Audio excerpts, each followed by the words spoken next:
안녕하세요. EBS 뉴탐스 한국지리의 이은지입니다. 자, 우리 지난 시간에 예고했듯이 47강부터 56강은 우리나라 전체 지역 지리에 대해서 배울 건데요. 자, 그 첫 번째 시간으로 47강 북부지방의 이해로 선생님과 만나게 되었습니다. 자, 우리 지난 시간에 3개 지역 구분에서 북부지방은 현재 북한 지역을 말한다라고 말씀을 드렸는데요. 그래서 오늘은 북부지방으로 돼 있지만 한마디로 그냥 북한에 대한 지리를 자연지리와 인문지리를 전체를 한 번 더 공부한다는 느낌으로 배우는 내용입니다. 자, 그러면 우리 지금 화면에 보이시죠, 여러분? 한국 한반도와 그 다음에 일본, 중국에 함께 나와 있는 그 야경 모습이에요. 위성에서 찍은 모습인데 우리 한반도의 모습을 보자마자 여러분들 느끼실 겁니다. 어디가 남한이고 어디가 북한인지 확연하게 드러나죠. 북한은 늘 지금 현재도 전력난에 시달리고 있기 때문에 밤이 되면 대부분 이렇게 껌껌한 모습을 보이고 있습니다. 그래서 여기가 바다처럼 아주 시커먼 모습을 보이죠. 자, 그래서 지금 이 부분 우리 한반도의 북부지방인 북한에 대해서 배울 건데요. 자, 이 북한 지역은요, 선생님 중고등학교 때만 하더라도 수능에서는 잘 다루지 않았습니다. 선생님들이 거길 안 나오니까 막 X쳐 막 이렇게 했었는데 지금 현재는 통일에 대한 중요성을 계속 강조하고 있고요. 당연히 통일도 돼야 되는 거고요. 그죠? 자, 그렇기 때문에 북한에 대한 이해가 있어야 통일이 되더라도 뭐 이질감이라든지 그런 게 생기지 않겠죠. 그래서 북한에 대한 이해가 기본적으로는 되어 있어야 된다는 취지. 그래서 몇 년 전부터는 매년 수능에 한 문제씩은 꼭 나오는 파트입니다. 이제까지는 사실 주로 북한 문제가 나온다면 자연지리에서 나왔어요. 자연지리. 여러분, 자연지리는 뭐와 뭘로 구성되어 있었죠? 지형하고 기후로 구성되어 있었습니다. 가만 생각해 보니까 지형을 공부할 때도 우리 지체구조 혹은 뭐 산지지형, 하천지형, 뭐 해안지형을 할 때도 남한과 북한을 따로 다루지 않고 한꺼번에 한반도 전체를 다뤘죠. 그렇기 때문에 자연지리에서 북한 문제가 나오면 별로 우리가 이질감이 없이 이렇게 문제를 풀 수 있었습니다. 자, 재작년 수능 같은 경우에도 자연지리에서 나왔지만 그 자연지리 부분이 북한만 딱 떼서 나왔었던 거예요. 하지만 여러분들이 크게 어렵지 않게 문제를 접근할 수 있었던 게 자연지리는 남북을 따로 다루지 않기 때문입니다. 하지만 인문지리에서 이제 수능에서 거의 다루지 않았던 부분이 인문지리인데 작년 2014학년도 수능에서 인문지리가 나왔죠. 그리고 여러분 지금 현재 고3 학생들이 이 강의를 듣고 있다면 올 4월 학력평가에서 북한 문제와 관련해서 인문지리, 특히 교통에서 나왔다는 거 기억하시는 학생들이 있을 겁니다. 자, 그래서 이제부터는 인문지리도 여러분들이 유심히 잘 쳐다봐야 된다는 거를 알아두시고 지금 처음부터 우리 북한의 자연지리부터 다시 공부해 보도록 하겠습니다. 사실 공부를 했던 내용이기 때문에 지역지리에서는 새로운 것을 배우는 게 아니라 저기 앞에서 배웠던 자연지리, 인문지리를 복습을 한다. 그런 느낌으로 따라오시면 되고요. 일단 지형에서 우리 첫 번째 산지지형에 대해서 한 번 더 정리를 해볼게요.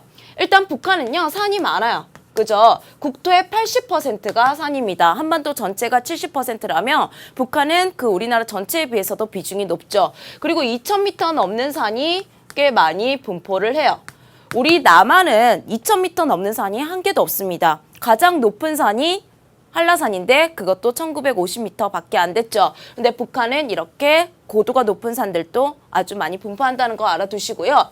그 다음에 이제 북한에서 정리를 해야 될 게 산맥인데 선생님이 2차 산맥을 외우는 거 아니라 그랬죠. 랴오뚱 방향이라든지 중국 방향 산맥들은 어떻게 형성됐는지 그 과정에만 집중하시면 되고요. 그래도 우리가 꼭 알고 있어야 되는 거는 1차 산맥들입니다. 그 중에 대표적인 게 낭림. 여러분, 낭림 어디 있죠? 여기가 낭림이죠. 그죠? 관서와 관북의 지역 경계의 기준이 되기도 하는 지역이고요. 그 다음에 방금 얘기했듯이 1차 산맥입니다. 한 번의 과정, 신생대 제3기 때 경동성 요곡 운동이라는 윤기운동에 의해서 형성돼 아주 높고 험준한 산맥입니다. 자, 1차 산맥이면서 마찬가지로 한국 방향이었죠. 선생님이 이 이야기를 왜 하냐면 또 마찬가지로 알고 있어야 될 아주 중요한 산맥 중에 함경산맥이 있어요. 지금 이렇게 동쪽에 치우쳐서 분포하는 이 산맥이 있는데 이 함경산맥도 마찬가지로 1차 산맥이긴 합니다. 동쪽에 아주 높게 융기한 대표적인 1차 산맥인데 2013학년도 수능에서 이게 나왔었죠. 1차 산맥이면서 무슨 방향인지 1차 산맥이지만 야오뚱 방향입니다. 그래서 여러분들 선생님이 모든 1차 산맥이 한국 방향 아니라고 말씀드린 거 꼭 주의하셔서 정리를 하셔야 되고요. 그 다음에 마철령도 한번 보시면 마철령도 1차 산맥이면서 한국 방향이다. 위치는 어디냐면 여긴데 사실 낭림하고 한경의 비중이 출제 비중이 훨씬 높다는 것도 알아두시면 좋겠습니다. 자, 그 다음에 산을 한번 정리를 해볼게요. 북한에서 나올 수 있는 산은 첫 번째 화산. 화산에서는 당연히 여기가 나오겠죠. 뭐 백두산. 백두산은 일단 형태로서는 복합화산이에요. 여러분 복합화산이 어떤 화산인지 기억나시죠? 순상화산과 종상화산. 화산체의 모양이 두 가지 이상을 보유하고 있는 그런 화산입니다.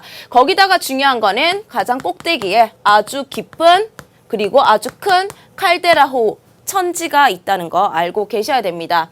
그 다음에 이제 북한에서 나왔던 거 뭐냐면 돌산에서 하나 나왔죠. 북한의 대표적인 돌산 12,000 봉우리를 가지고 있는 금강산입니다. 자, 그래서 기반함이 화강암인 게 바로 돌산이다. 자, 그래서 그런 거를 기억을 해주시면 되고요.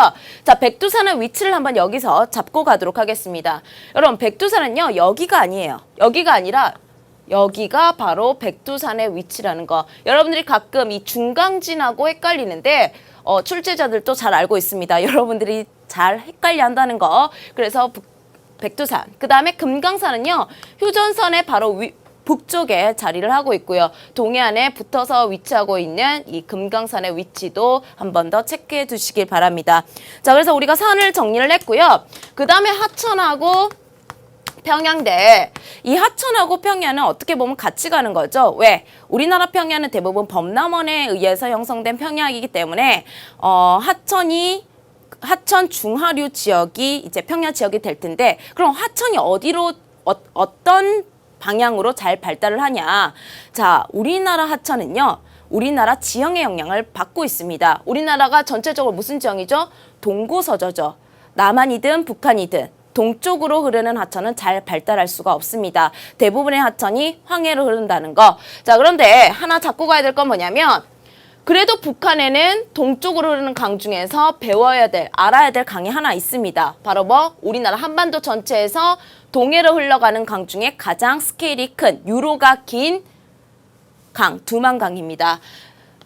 서쪽으로 흐르는 게 바로 압록강이에요. 이거 헷갈리면 안 되고요. 그 다음에 기후에서 이 청천강에 대해서 언급을 할 거고요. 그 다음에 대동강도 우리 기후에서 한번 나오죠. 그래서 강은 한 4가지 정도만 대략적인 위치를 기억을 해주시면 좋겠고요. 평야도 마찬가지예요. 평야도 어디를 중심으로 발달한다? 서쪽 지역을 중심으로 발달을 하죠. 그러다 보니까 인구도 서쪽을 중심으로 주로 분포를 하는 겁니다. 주요 대도시들도 서쪽을 중심으로 분포를 하는 거고요.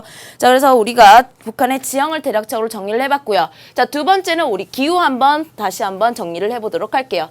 여러분 탐스러운 교재에는 이 강수와 연강수량과 연평균 기온이 하나의 지도에 한꺼번에 그려져 있습니다. 자, 그런데 선생님은요, 이거를 따로따로 가져왔고요. 연평균 기온이 아닌 최한월 기온, 1월 평균 기온을 가지고 왔습니다. 왜냐하면 연평균 기온보다는 우리나라 기후 특성을 얘기해 줄 때, 설명할 때 가장 중요한 달은 뭐니 해도 1월 평균 기온이에요. 왜? 1월 평균 기온이 그 지역의 연교차를 결정하고요. 1월 평균 기온이 여러 가지 농장 식생의 분포라든지 이런 거를 결정하기 때문에 가장 중요한 달이 1월이라고 선생님은 생각을 합니다. 마찬가지로 시험 문제를 풀 때도 기후 그래프를 분석할 때도 이 1월은 너무나도 중요한 힌트가 된다는 걸 알아두시고요. 먼저 기온 측면에서 우리 북한을 정리를 해보면요. 북한은요. 우리나라 전체가 대륙성 기후긴 하지만 더더더 대륙성 기후죠. 자, 한마디로 연교차가 매우 크고요.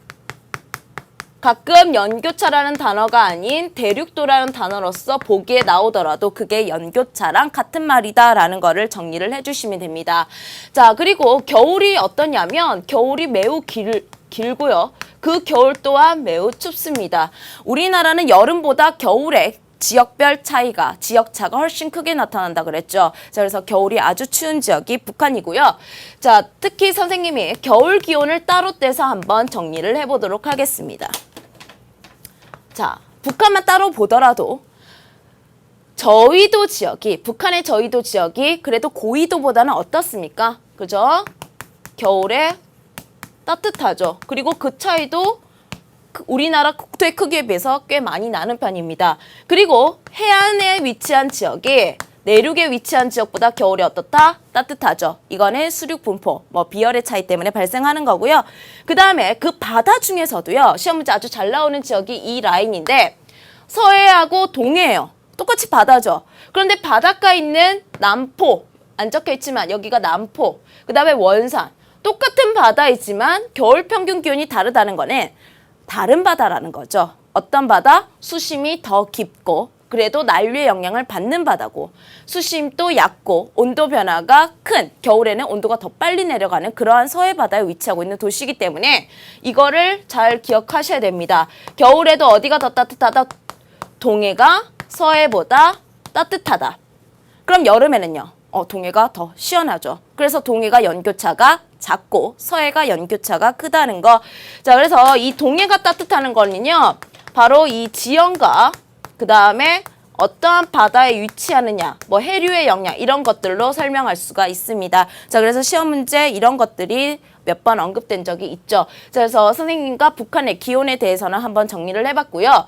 그 다음에 강수를 선생님이 이 지도랑 같이 봐야 되기 때문에 한번 지우고 적어보도록 하겠습니다. 자, 북한의 강수 특징은요. 당연히 비가 많이 오느냐 안 오느냐 그거 정리하면 되는 거겠죠. 자, 그래서 다우지와 소우지로 나눌 수가 있는데 전반적으로 남부 지역에서 북부 지방을 가면 갈수록 연강 수량은 줄어듭니다. 왜? 바다와 멀어지니까. 그래도 북한에서도 다우지가 있고 소우지가 있죠. 자, 먼저 다우지 그 첫 번째로 어디를 배울 거냐면 청천강 중상류 지역이 있었습니다. 혹시 기억나는 학생들이 있을 텐데 우리나라 다우지는 무조건 무슨 성 강수로서 다우지다? 지형성 강수로서 다우지였죠. 즉 산맥과 산지 지형과 풍향이 어떻게 되느냐에 따라서 어디가 바람 빠지냐에 따라서 다우지가 되고 혹은 소우지가 되는 겁니다. 자, 청천강 중상류 지역이 어디냐면 바로 이 지역이 되는데 여기는 북한치고도 그 다음에 좀 북쪽에 위치한 지역임에도 불구하고 연강 수량이 꽤 많은 지역이죠. 그리고 한 군데가 더 있는데요. 여기는 사실 영동 지역의 연장이라고 보시면 됩니다. 우리 남한에도 영동 지역 있죠. 자, 그래서 강원도 동해안 대표하는 도시가 바로 원산이에요. 이 원산은 꽤 시험 문제 많이 나왔습니다. 왜? 일단 겨울이 따뜻한 지역으로 하나 알고 있어야 되고요. 그리고 연강 수량도 꽤 많은 여름에도 비가 상당히 많이 오고 겨울에도 다설지인 지역입니다. 그런데 북한에서 재밌는 거는 사실 이거죠. 소우지. 시험 문제 어렵게 내면요. 오히려 다우지보다는 소우지를 낼 수가 있습니다. 왜? 소우지가 되는 이유는 다 달라요. 특히 북한에 위치하고 있는 소우지 이 세 군데는요. 이유가 다 다릅니다. 자, 가장 최소우지에 해당하는 지역이 바로 개마고원 일대죠. 관북 내륙에 위치하는 개마고원 일대인데 지금 낭림산맥과 그야말로 함경산맥으로 둘러싸인 여기가 개마고원 일대입니다. 자, 그래서 이 개마고원은요. 그야말로 산맥으로 둘러싸인 지형이에요. 분지 지형이기 때문에 그 안쪽은 비가 내리기 힘든 바람 의지 지역이 되겠죠. 그리고 바다와도 멀리 떨어져 있고. 자, 그래서 소우지가 된 거고요. 자, 두 번째 소우지는 자, 여기 한번 다시 보시면 자, 이 관북 해안을 따라서도 하나의 소우지가 형성돼 있는데 자, 이거는요. 왜 소우지가 됐다고 말씀드렸습니까? 러시아 쪽에서 내려오는 차가운 한류가 1년 내내 연중 영향을 미친다고 했습니다. 선생님, 한류 주변에서는 비가 잘 내린다, 안 내린다? 안 내린다 했죠. 선생님이 그 목욕탕 생각하라 그랬죠. 난류 주변 지역에서 강수량이 많고요. 한류는 증발을 잘 못해요. 차가우니까. 그럼 증발을 못하면 뭐가 안 생겨요? 구름이 안 생기고. 그럼 비가 와요, 안 와요? 안 오는 거죠. 자, 그래서 청진을 포함한 관북 해안 지역은 청진을 잘 기억해 주시고요. 왜 소우지가 됐냐면 그 일대가 한류 지역이기 때문입니다. 자, 그리고 마지막 소우지가 어디냐면 대동강 하류인데 우리 서울에 한강이 있다면 평양, 북한의 수도인 평양에는 대동강이 흐르고 있습니다. 그 하류 지역, 남포 일대 이런 일대가 될 텐데 이런 지역은요 왜 소우지가 됐냐면 우리나라는 비가 많이 오려면 이 비를 머금은 비구름이 산맥에 부딪혀서 상승을 할 수 있는 조건이 마련돼야 돼요. 즉 지형성 강수가 발생을 할 수 있는 조건이 있어야 되는데 여기는 그야말로 하류 지역, 저평한 평야 지역입니다. 그래서 비구름이 그냥 어떻게 된다? 그냥 통과. 그래서 여기가 왜 소우지가 됐다? 평야 지역이라서. 자, 그래서 우리나라는요, 산이 있어야지 비를 뿌릴 수 있는 조건, 즉 중상류 지역이 다우지가 되는 거죠. 자, 그래서 이 소우지는 각각의 이유가 다 다르기 때문에 여러분들이 한 번쯤은 정리를 해 두셔야 되고요. 굳이 북한 문제가 아니라도 자연지리에서 충분히 나올 수 있는 주제입니다. 자, 여기까지 선생님이 기후를 정리했는데 그러면 우리 기후 그래프가 나오면 여러분들이 조금 어려워해서 선생님이 기후 그래프 몇 가지를 가지고 왔습니다. 자, 북한에서 나올 수 있는 지역은 딱 4가지라고 생각하시면 돼요. 어디냐면, 자, 위치 한번 잡아볼게요. 자, 선생님이 여기가 백두산이라 했죠? 여기가 어디냐면 기후에서 너무나도 중요한 곳인데 우리나라에서 연교차가 제일 큰 지역 중에 하나입니다. 그리고 연교차가 가장 크다고 했으니까 겨울에 어떻게 했어요? 겨울이 제일 추운 지역이죠. 그래서 중강진, 그리고 선생님 잘 따라보세요. 똑같은 위도예요. 이렇게 그대로 옆으로 가서 동해안하고 만나는 여기가 어디냐면 방금 언급해드렸던 청진입니다. 자, 그리고 북한의 수도인 평양, 약간 내륙으로 들어온 평양, 그리고 그대로 동이도에 위치한 원산, 이 4지역이 바로 시험 문제 아주 잘 언급되는 지역이죠. 자, 그러면 이 기억 그래프를 한번 분석을 해 보실 건데요. 여러분들 이런 그래프 나왔을 때 항상 기온도 봐야 되고 강수도 보긴 봐야 됩니다. 그런데 기억을 먼저 보시면 지금 1월이 선생님이 너무나도 중요하다고 했죠. 1월 평균 기온이 거의 얼마예요? 마이너스 17도씨 정도 되죠. 이런 데는 우리나라 중강진 그리고 백두산 일대밖에 없습니다. 자, 그래서 이 그래프는 바로 어디냐면 중강진이라는 거 아셔야 되고 포인트는 어디냐? 1월 평균 기온에 있다는 거. 그리고 이 강수량, 연강수량 다 더해봤자 600mm가 안 돼요. 600mm 정도 내외의 연강수량 분포를 보이고요. 그 다음에 니은은 어디냐면 지금 겨울을 보니까 겨울 가지고는 잘 모르겠어요. 겨울 가지고는 잘 모르겠는데 일단 연강수량을 그래서 한번 봤어요. 연강수량이 많지는 않구나. 소우지 중에 하나입니다. 근데 여름 기온을 보니까 어때요? 중강진보다도 낫죠. 어디냐면 여름이 서늘할 수 있는 지역. 아주 고산 지역이거나 안 그러면 차가운 한류가 흐르는 지역입니다. 근데 고산 지역은요. 이 여름뿐만 아니라 겨울도 추워야 돼요. 이거는 어디다? 고산 지역이 아니라 한류의 영향을 받는 지역이면서 소진 지역. 바로 청진의 기후 그래프인 거죠. 자, 그 다음에 디귿을 한번 볼 텐데 이미 평양이 나와 있기 때문에 그거와 비교해서 동이도 지역에 어딘지 한번 볼 겁니다. 자, 지금 평양은 이렇게 강수 그래프가 이렇게 나와 있고요. 그 다음에 이 디귿은 뚫었죠. 기온을 뚫었고 거기다가 1월을 보니까 한 마이너스 3도씨 밖에 안 되는 겁니다. 북한치고는 아주 따뜻한 거예요. 1월 평균 마이너스 3도씨는 서울하고 동일합니다. 그리고 이 연강수량을 다 더해보면 한 1300mm 정도 되는데 이것 또한 서울과 같죠. 그래서 이 지역은 북한에 있지만 서울과 거의 똑같은 기온과 똑같은 연강수량 분포를 보이는 지역, 바로 원산입니다. 그래서 1월 평균 기온을 보면요. 여기 있는 서울이 이렇게 있으면 이 마이너스 3도씨 선이 이렇게 분포를 해요. 그만큼 동해안은 어떠한 지역이 많다? 겨울에도 따뜻한 지역이 동해안을 따라서 분포를 한다는 거. 그것 또한 여러분들 복습이 한번 되는 거죠. 자, 그래서 여기까지 선생님과 자연지리를 배웠고요. 자, 그러면 그 다음 주제 한번 보도록 하겠습니다. 자, 인간은요, 이 자연 속에서 어떠한 방식으로 살아가냐? 가장 1차적인 방법으로 이 농업에서 그 지역에 주어진 자연 조건을 이용하는 방식이 드러납니다. 그래서 자연 환경을 배운 다음에 농업으로 바로 나오는 건데요. 일단 북한은요, 기온이 낮아요. 기온이 낮고 강수량도 적습니다. 특히 어떤 기온이 낮냐면 겨울 기온이 낮죠. 자, 거기다가 아주 중요한 개념 중에 하나인 무상일수가 있는데 일단 무상일수, 서리가 내리지 않는 날의 기간이에요. 서리가 안 내리는 거죠. 그러면 그 반대말이 선생님이 뭐라고 했습니까? 서리일수예요. 그래서 서리일수가 길다는 거는 그야말로 서리가 많이 내린다는 거니까 추운 지역이죠. 그 반대, 즉 무상일수가 길다는 거는 바로 뭐냐면 그만큼 따뜻한 지역이라는 겁니다. 서리가 안 내린다는 거니까. 자, 그래서 무상일수가 길면 길수록 선생님 따뜻한 지역이라 했죠. 그래서 우리나라 남부 지역이 한 240일, 개막원이 한 120일 정도 된다고 했습니다. 즉 북한 지역은 무상일수가 짧아요. 근데 이 무상일수는 농업에서 너무나도 중요한 조건이었죠. 왜? 농작물은 서리 내리면 못 자라니까. 농사 가는 기간을 결정하고요. 그 다음에 농작물의 생장 가능 기간을 결정하는 겁니다. 그만큼 농사를 지을 수 있는 기간이 짧아요.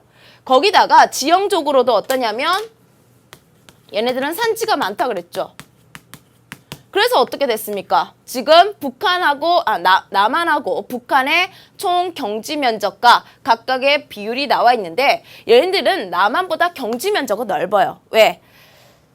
일단은 도시화된 지역이 좀 적고요. 그 다음에 좀 많은 지역을 산지 지역까지도 막 개간을 한 지역이 많기 때문에 경지 면적 자체는 넓습니다. 하지만 그 경지를 개간한 지역조차도 산지 지역이기 때문에 이렇게 밭 비율이 높죠. 그래서 밭 비율이 논보다 훨씬 높다는 거, 북한 지역의 특징 하나 정리를 해 두시고요. 그런데 조심해야 될 게 있습니다. 조심해야 될 게 바로 뭐냐면 이거죠. 여러분들이 가끔 시험 문제 나왔을 때 작년 수능에 나왔죠. 이 그림이 작년 수능에 나왔던 그림입니다. 여러분들이 북한이 밭 비율이 논보다 높다 해서 북한은 가장 많이 생산되는 농작물이 쌀이 아니라고 착각하는 친구들이 있어요. 북한 또한 가장 많이 생산하는 농작물은 뭐다? 쌀이에요. 그죠? 쌀. 그 다음이 뭐냐면 거의 비슷하긴 한데 그 다음이 옥수수고요. 작년 수능에 여기가 A로 이렇게 가려져 있고 A가 뭔지를 물어봤었죠. 자, 그래서 북한은 이 옥수수 이렇게 기억을 해주시면 되겠고요. 자, 그 다음에 이러다 보니까 여러분들 이거 한번 보세요. 기온이 낮고 산지가 많고 거기다 밭농사 비중이 높죠. 그래서 여기서 잘 자라는 작물들이 뭐냐면 냉량성 작물들입니다. 냉량성 뭐 메밀이라든지 그 다음에 뭐 그야말로 밀, 옥수수, 감자 이런 것들인데 그래서 지금 그림에 보다시피 북한은 이런 작물들과 관련된 음식들이 잘 발달되어 있습니다. 배가 고플 것 같아요. 그죠? 지금 평양냉면도 보이고요. 그 다음에 뭐 함흥냉면, 감자국수 이런 것들이 보이는데 이 음식을 보면 그 지역의 문화, 그 지역의 지형 특성, 기후 특성까지도 읽어낼 수 있다고 선생님이 말씀을 드렸죠. 자, 그래서 이렇게 우리 북한의 농업까지도 한번 정리를 해봤습니다. 자, 하나 더 남긴 했는데요. 이게 또 작년 수능에서 함께 나왔던 그 자료와 아주 흡사합니다. 여러분들 240쪽. 뉴탐스런 자료 분석에 있는 자료인데 단순히 그냥 읽어내는 것에서 그치면 안 되고요. 거기에 포함하고 있는 내용을 읽어내셔야 됩니다. 자, 일단 눈으로 빨리 읽고 선생님이 거기 자료 똑바로 해석하기를 함께 해보도록 할 건데 지금 경지 면적, 농사를 지을 수 있는 면적과 그 다음에 재배 면적이 나와 있습니다. 이거 선생님이랑 뭘 했냐면 예전에 경지율과 경지 이용률을 할 때 이 경지 면적과 재배 면적을 언급한 적이 있고요. 그 다음에 이제 농가 인구와 농가 수가 나오는데 이건 너무 쉽죠. 아무튼 지금 딱 보더라도 경지 면적이든 재배 면적이든 다 북한이 높아요. 그죠? 그 다음에 남한이 있는데 남한은 이거 북한보다도 경지 면적도 낮고요. 재배 면적은요. 더 낮아요. 더 낮다는 거 하나 포인트 잡도록 하겠습니다. 그 다음에 지금 농가 인구. 남한은요. 2차, 3차 종사하는 사람이 워낙 이제 많기 때문에 이런 농가 인구는 많이 줄어서 이렇게 적습니다. 북한은 상대적으로 많죠.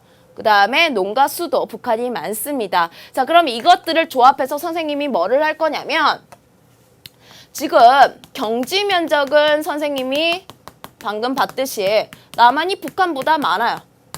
그런데 재배 면적도 어땠습니까? 재배 면적 또한 남한이 북한보다 많았는데 그 비중이 북한이 훨씬 많았죠. 자, 그걸 통해서 우리는 뭐를 알 수 있냐면 경지를 얼마나 이용하느냐, 경지 이용률을 읽어낼 수가 있습니다.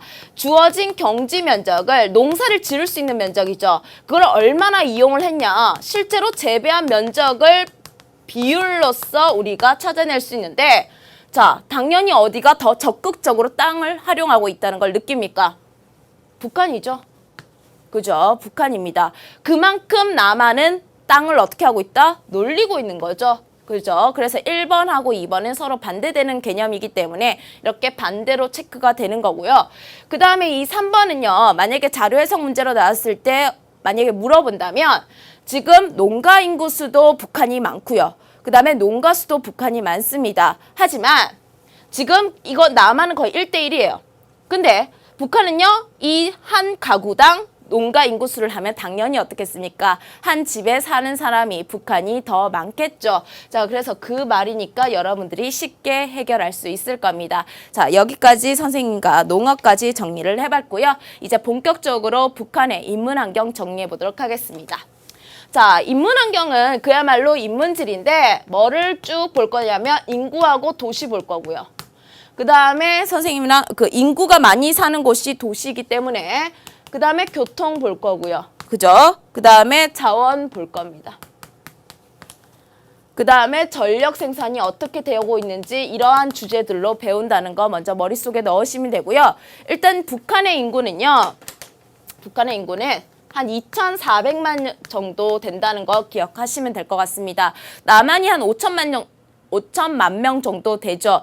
남한의 절반 수준이 북한입니다. 자, 그래서 왼쪽이 남한의 총 인구에 대한 인구 피라미드고요. 오른쪽이 북한의 총 인구에 대한 인구 피라미드입니다. 자, 그래서 딱 보더라도 면적이 한 2배 정도 차이가 나죠.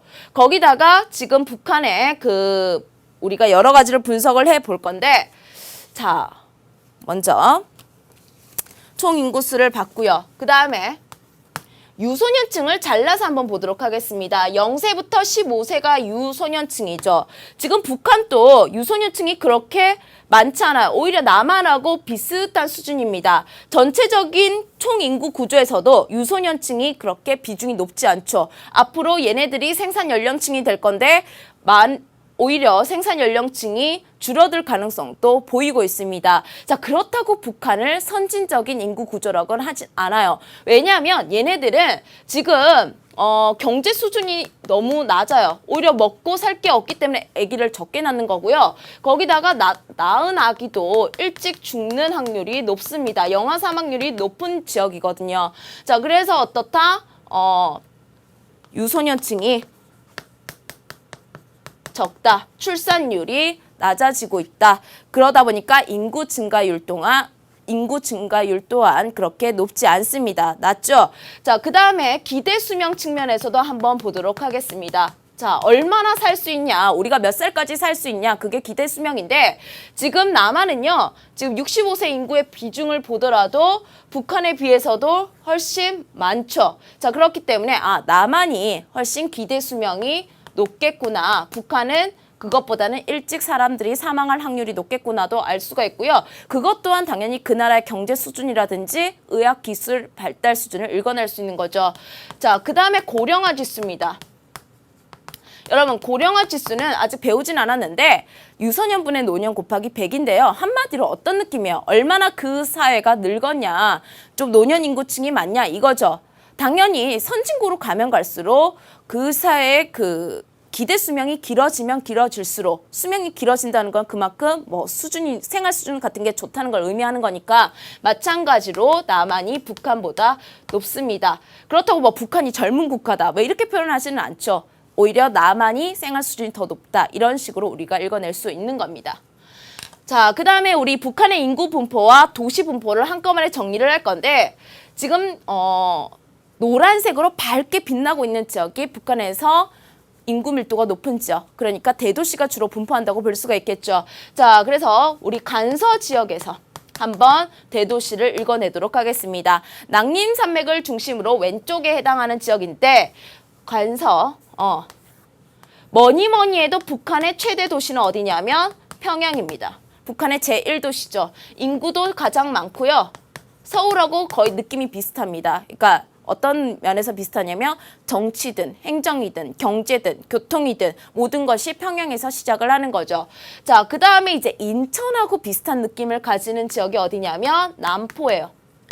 이 평양 왼쪽에 위치를 하는 항구 도시면서 인천하고 공통점을 가지는 부분이 많은 지역인데, 남포는 이제 항구 도시면서 그 다음에 관문이 설치되어 있다. 북한에서 이제 관문 얘기 나오면 이거는 남포 얘기하는 겁니다. 당연히 관문이라는 거는 뭐 조차를 극복한다든지 혹은 안정적인 생활용수, 우리가 쓸 수 있는 농업용수 같은 걸 확보한다든지 혹은 홍수 조절과 관련된 그러한 역할을 하는 거기 때문에 이 서해안에 위치할 당연히 서해안에 위치하는 거고요. 거기서 대표적인 관문이 설치되어 있는 대도시 남포. 북한에서 남포밖에 나올 리가 없습니다. 자, 그 다음에 이제 관서는 관서인데 좀 북쪽으로 올라가서 여기를 한번 보도록 하겠습니다. 북한에서 아주 중요한 도시고요. 조선시대 때나 고려시대 때도 중국으로 통하는 상인들이 반드시 거쳐서 지나갔던 도시입니다. 원래 의주인데요. 그 인도의 델리가 뉴델리가 된 것처럼 의주도 신의주라고 다시 이렇게 새로운 명칭으로 태어난 도시입니다. 우리 그 북한에 옛날에 김정일이든 지금 김정은이든 이런 사람들이 중국을 갈 때 막 특별 열차를 타고 가잖아요. 그때 반드시 어디를 통과해서 가냐면 이 신의주를 통과해서 갑니다. 북경으로 가는 가장 최단 거리로 넘어갈 수 있는 국경지대이기 때문에 이 신의주도 교통의 중심지로서 아주 북한 지역 내에서도 아주 중요한 입지를 가지고 있는 도시죠. 자, 그 다음에 이제 관북 지역인데요. 자, 관북 지역은 다른 데는 지금 휑해요. 그나마 이제 밝은 빛이 어디냐면 이런 지금 청진, 그 다음에 함흥. 여러분 함흥 차사 들어보셨죠? 그때 함흥을 얘기하는 그 지역이 여기가 함흥이에요. 그 다음에 이 원산 일대. 자, 여기는 싹 다 뭘로써 도시가 발달된 곳이냐면 일제강점기 때부터 아주 유명했던 도시들입니다. 일단 항구라는 좋은 항구 입지를 가지고 있고요. 그리고 그 주변 개마고원 일대가 아주 풍부한 지하자원을 가지고 있습니다. 그래서 이거를 잘 조합해서 무슨 공업이 발달한 지역이냐면 중화공업이 발달한 지역이에요. 우리 공업에서 한번 정리를 하겠지만 그야말로 북한 내부에서도 일자리가 많이 있는 곳이겠죠. 그러다 보니까 인구가 모여 살고 그래서 도시를 이루는 지역이 많습니다.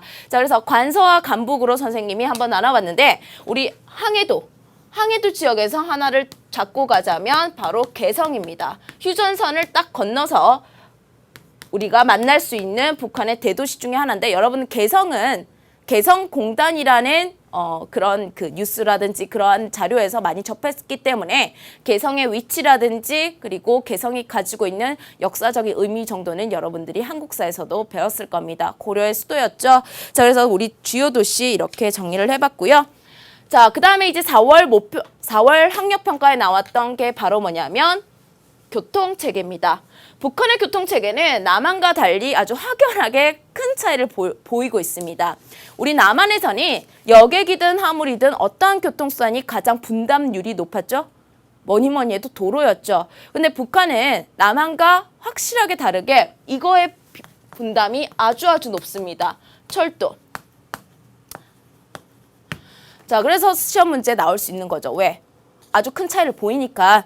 자, 그래서 이 철도가 중심인 교통체계를 가지고 있다는 거 알아두시고요. 그럼 왜 그럴까? 선생님 철도는 지형적 제약도 많다면서 왜 그럴까요? 일단 북한의 경제 수준이라든지 그 다음에 정치체계, 그 다음에 자동차 보급률 이런 거를 한번 생각을 해보시면 됩니다.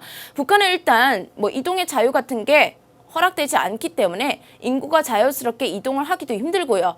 그리고 자동차를 살 만큼 서민들의 경제 수준도 높지 않겠죠. 그러니까 굳이 인구 이동을 도울 수 있는 도로 같은 거를 만들 필요가 없는 거예요. 그럼 이 철도는 뭐예요, 선생님?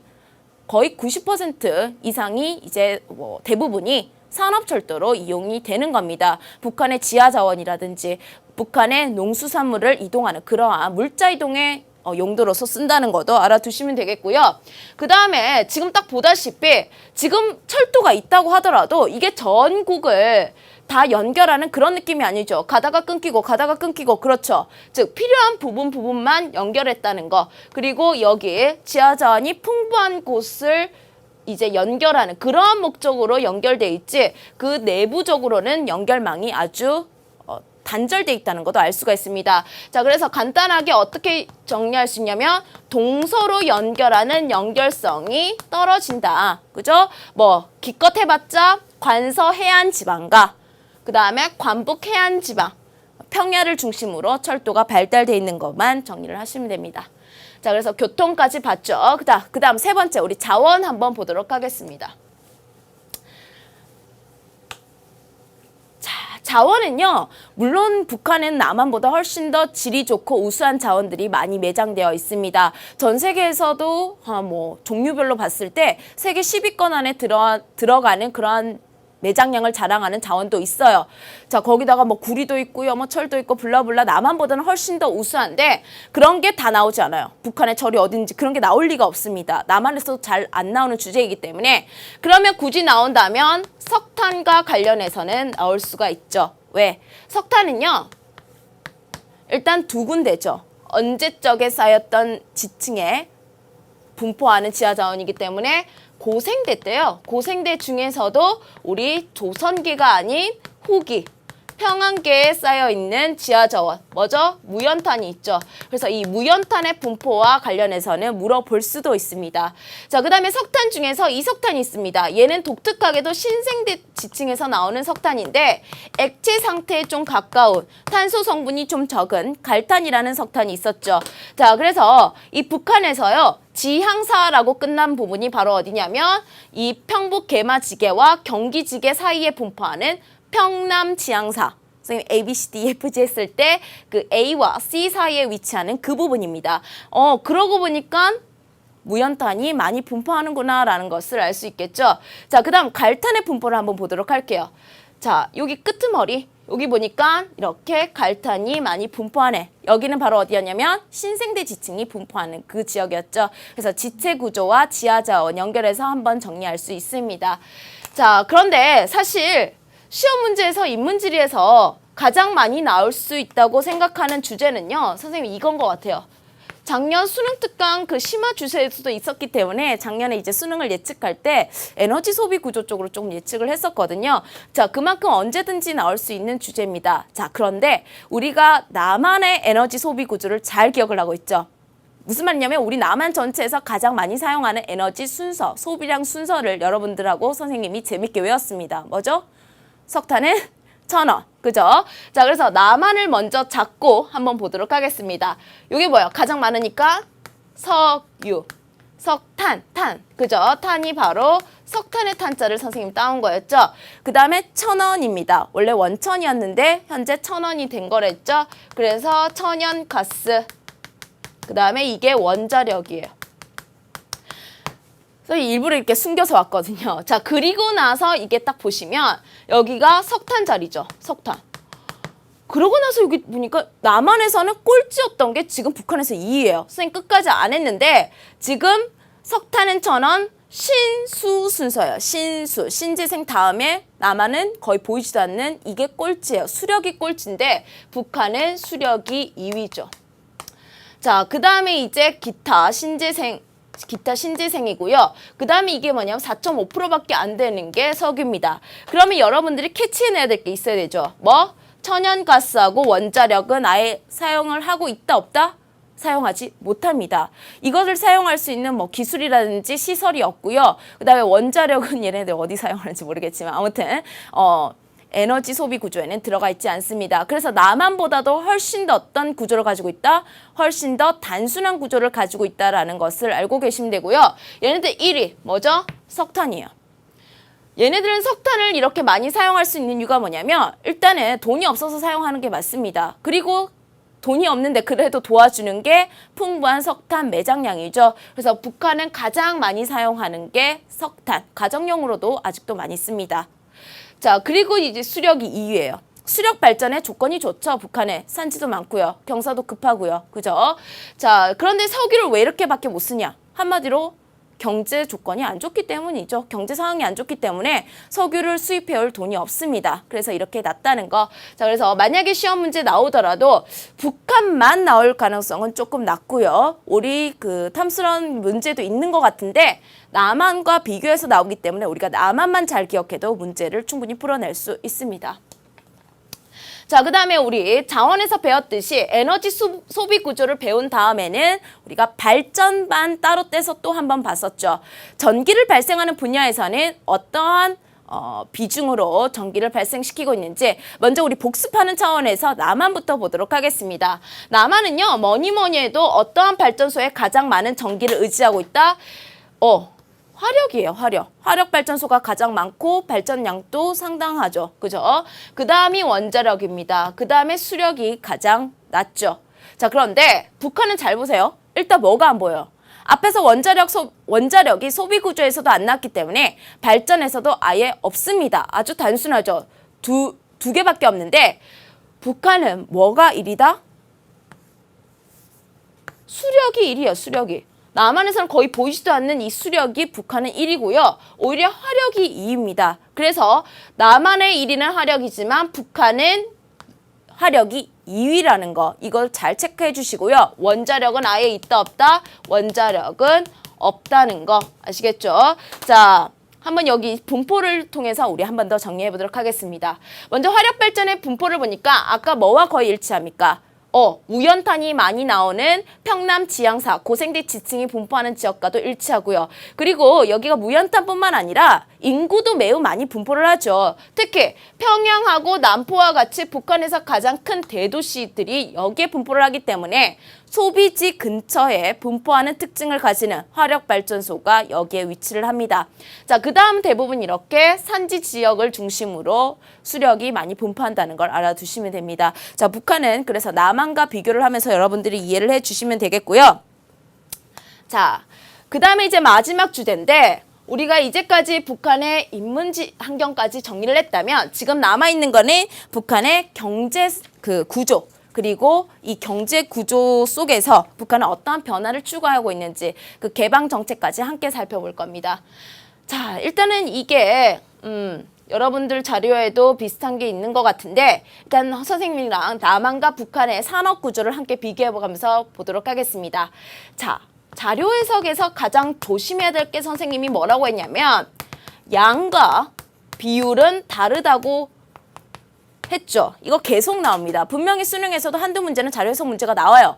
그래서 1번을 한번 보시면 북한은 남한에 비해 농림업 생산액이 많다. 자, 북한의 농림업, 남한의 농림업입니다. 이거 동그라미 치는 학생들 있을 수 있어요. 이거 큰일 나죠. 그죠? 왜? 이게 지금 실제로 보시면 남한은 1063조 원 분의 2.6%고요. 북한은요 28조 원 분의 20.9예요. 이것분의 이거 하면 거의 북한의 총 GDP 나와요, 여러분. 자, 그렇기 때문에 여러분 어디가 훨씬 더 생산액으로 봤을 때는 계산을 해보면 당연히 또 어디가 높다? 남한이 높습니다. 북한은 28조인데 이거 20 해봤자 얼마 되지도 않아요. 자, 그렇기 때문에 이거 X라는 거 양과 비율에서 여러분들 조심하셔야 됩니다. 자, 그 다음 북한은 산업의 고도화가 이루어졌다. 고도화 어려운 거 아니라 했죠. 고급화되는 거예요. 그 산업 구조가 공업 중에서도 우리 공업의 고도화 배웠습니다. 경공업보다는 중화공업의 비중이 높은 게 공업의 고도화였죠. 그 사회 전체 산업을 봤을 때도 1차보다는 2차, 2차보다는 3차의 비중이 높은 게 고도화인데 지금 북한은 생산액으로 보더라도 여기까지가 지금 다 2차거든요. 2차가 제일 많고 서비스, 그 다음에 1차 이런 순서로 고도화가 이루어져 있지 않다는 거를 읽어낼 수 있습니다. 거기다가 북한은 막 들쭉날쭉해요. 나중에 그래프 보시면 압니다. 그리고 고도화라고 말할 수 있는 거는 뭐냐면 지속적인 상승세가 보여야 돼요. 2차든 3차든 특히 3차 비중이 지속적으로 상승하는 그런 모습을 보여야 되는데 북한은 그렇지는 않습니다. 자, 3번 강공업 생산의 비중. 여러분들 위해서 선생님 조금 쉬운 거 하나 가져왔습니다. 자, 비중이라는 단어는요 그야말로 비율이에요. 그대로 읽어내시면 됩니다. 자, 북한의 강공업 비율은 얼마냐면 34.8이죠. 남한은요 27.9예요. 비중은 높습니다. 자, 그래서 이렇게 자료 해석해 주시면 되겠고요. 자, 그래서 우리 2차 중에서 아주 중요했던 공업은 북한에서는 어떤 지역만 기억을 해 두시면 되는지 선생님 포인트만 잡아주기 위해서 가지고 왔는데 우리 그 남한에서도 최대 종합공업 지역이 어디였죠? 종합. 수도권 공업 지역이었죠. 그럼 북한은 어디가 또 종합공업 지역일까요? 북한의 수도를 기억하시면 됩니다. 북한의 수도 평양이었죠. 평양 남포공업지역 여기가 바로 북한 제1의 종합공업지역입니다. 그래서 그 종합이라는 단어 혹은 뭐 여러 가지 공업이 두루 잘 발달되어 있다. 경공업, 중화공업 뭐 이렇게 다 발달되어 있다. 이런 식으로 나오면은 이 북한의 평양 남포 공업 지역을 얘기하는 겁니다. 자, 그다음에 선생님 아까 얘기했죠. 청진, 뭐 김책은 못 봤지만 원산, 함흥 다 무슨 공업으로 발달되어 있는 지역? 중화공업으로 발달되어 있는 그러한 지역입니다. 우리나라 남동 임해공업 지역도 제1의 중화공업지역이었죠. 북한에서 아주 중요한 공업지역입니다. 자, 선생님이 아까 풍부한 지하자원과 그 다음에 좋은 항구 조건을 가지고 있는 지역이라고 했습니다. 자, 그래서 공업지역은 독자적으로 시험 문제 나올 성은 아주 낮기 때문에 편안하게 넘어가도록 하겠습니다. 근데 북한에서 나올 수 있는 주제 중에 이거는 조금 조심하셔야 됩니다. 여러 가지 문제로서도 나올 수 있고요. 여러분들이 좀 정리를 해 두실 필요가 있는데 어려운 거는 아니에요. 자, 일단 개방을 한 지역이 지금 크게 보니까 어디가 있냐면 4군데가 있죠. 두 개는요. 국경을 따라서 있긴 있는데 그게 이제 중국과 국경을 마주하고 있는 곳이고요. 2개는요. 남한과 휴전선을 맞닿아 있는 곳이죠. 그러니까 이 동그라미 친 거는 뭐 우리 남한과는 별 관계가 없어요. 그러면 선생님이 세모를 친 거는 바로 남한과 관련성이 있는 그러한 개방 지역이겠죠. 그래서 그러한 큰 틀을 먼저 잡고요. 그 다음에 선생님이 여기를 1번으로 잡겠습니다. 왜? 4개 개방 지역 중에 뭐니 해도 어떠한 개방 지역이냐면 최초로 개방한 지역이죠. 북한은요, 원래 아주 폐쇄적인 경제 구조와 공산주의라는 그런 정치 체제를 가지고 있습니다. 많이 의지했던 국가가 어디냐면 여러분들은 잘 모를 것 같은데 소련이라는 곳이 있었습니다. 소비에트 연방 그게 있었는데 그게 무너졌어요. 그러면서 북한이 아주 큰 듬직한 버팀목을 잃게 됩니다. 그 대부분의 무역을 소련하고 했습니다.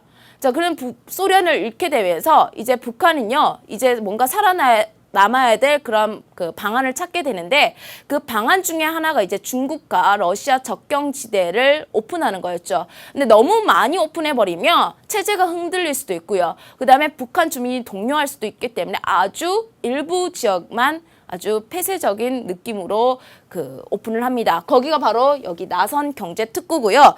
최초로 오픈했다는 거 그거 꼭 기억해 주시길 바랍니다. 그죠? 자, 그 다음에 어떤 특징을 가지냐면 북, 중, 러의 접경지대. 그래서 북한의 입장이든 러시아 입장에서든 별로 손해볼 게 없습니다. 그래서 이 3개 국가가 서로 꿍짝꿍짝 해가지고 개방지역을 경제특구를 만든 거죠. 자, 그 다음에 최근에는 여기 이제 중국의 투자가 활발해진다는 그러한 내용도 알아두시면 좋겠습니다. 자, 그 다음 2번째를 볼 건데요. 지금 2번째, 3번째, 4번째는 다 똑같은 연도에 특구로 지정된 곳이죠. 언제? 2002년에 모두 특구로 지정된 곳입니다. 근데 이 3군데가 다 그 특징이 달라요. 지금 선생님이 신의주 경제특구라고 돼 있지만 이게 교육과정이 바뀌면서 특별행정부라고 함께 바뀌었더라고요. 그래서 신의주 특별행정구 한번 설명해 보도록 하겠습니다. 여기는요, 원래 입법, 사법, 행정 다 독립적인 권한을 가지고 있었던 것인데 2004년 이후부터는 일단은 중단된 상태이긴 합니다. 뭐를 모델로 했다는 거? 중국의 홍콩을 모델로 했어요. 그래서 홍콩이라는 글자 나오면 여기 신의주 얘기하는 거고요. 그 다음에 이제 그 신의주는 중국의 성장을 대비를 하면서 특구로 선정이 된 거죠. 왜? 신의주는요, 중국과의 교류가 매우 활발히 이루어질 수 있는 아주 좋은 지리적 조건을 가지고 있는 곳입니다. 근데 중국이 1990년 이후에 막 급부상했죠. 그래서 그거를 대비하고 그 경제 성장을 함께 뭔가 좀 이득을 보기 위해서 북한도 이렇게 경제특구를 설정을 했습니다. 자, 그래서 무비자, 무관세 뭐 이런 식으로 운영을 했는데 요즘에 또 약간 주춤한 것을 느끼고 있죠. 자, 그 다음에 이제 3번째 금강산 특구에 대해서 이야기해 보도록 하겠습니다. 금강산 특구는요, 그야말로 뭐라고 적었냐면 관광특구예요. 관광의 그 목적이 있는 겁니다. 거기다가 북한이 부족한 외화 수입이 목적이에요. 외화 수입. 그래서 한국과 일본 관광객을 좀 모집하고자 했었는데 2008년에 좀 안 좋은 사건이 있었죠. 그죠? 자, 그래서 2008년 이후에 금강산 관광은 지금 현재 중단된 상태이지만 뭐 남북회담이라든지 최근에 있었던 이산가족 상봉회선인 이 금강산에서 우리가 그러한 장면들, 남북이 화합을 보이는 장면들을 볼 수가 있습니다. 그래서 금강산은 그러한 의미를 가지는 곳이고요. 그 다음에 이제 개성, 공단, 개성 공업지역입니다. 공업, 포인트가 공업에 있는 거죠. 그래서 작년 겨울부터 조금 시끌시끌했죠. 여기도 좀 중단됐다가 다시 시작을 하고 있는데 어떤 게 결합된 거냐면 남한이 가지고 있는 비교 우위가 뭐냐면 남한은 일단 풍부한 자본도 있고요. 좋은 기술도 있죠. 근데 북한이 가지고 있는 장점도 있습니다. 북한은요. 남한에서 얻을 수 있는 토지 가격의 한 10분의 1밖에 안 돼요. 집가도 싸고요. 그 다음에 노동력도 임금도 아주 저렴하죠. 그래서 이게 조합이 돼서 우리나라 경공업 기업체들이 많이 진출되어 있습니다. 자, 그래서 선생님이랑 개방 지역까지 다 한번 정리를 해봤고요. 지금 북한이 이렇게 여러 가지 노력을 하고는 있지만 지금 이 대무역 구조를 마지막으로 한번 본다면 이러한 노력에도 불구하고 북한은 여전히 중국과 남한이라는 이 두 국가의 의존도가 아주 높은 그러한 폐쇄적인 무역 구조까지 가지고 있다는 거를 정리하시면 됩니다. 자, 북한의 그 자연 환경, 그다음에 인문 환경, 그리고 개방 지역까지 여러분들이 잘 정리를 해주셨으면 좋겠고요. 문제풀이를 하면 좀 더 그 앞에서 다뤘던 내용을 한 번 더 복습을 하고 좀 중요한 포인트를 잡을 수 있는 그러한 내용으로 구성되어 있습니다. 자, 그러면 다음 시간 48강 북부 지방에 대한 이해를 문제풀이 시간에서 선생님과 함께 하도록 하겠습니다. 문제가 단원 종합까지 할 거니까요. 단원 종합 문제에서 북한에 관한 내용도 함께 풀어서 준비해 주셨으면 좋겠습니다. 자, 그러면 다음 시간에 만나도록 할게요.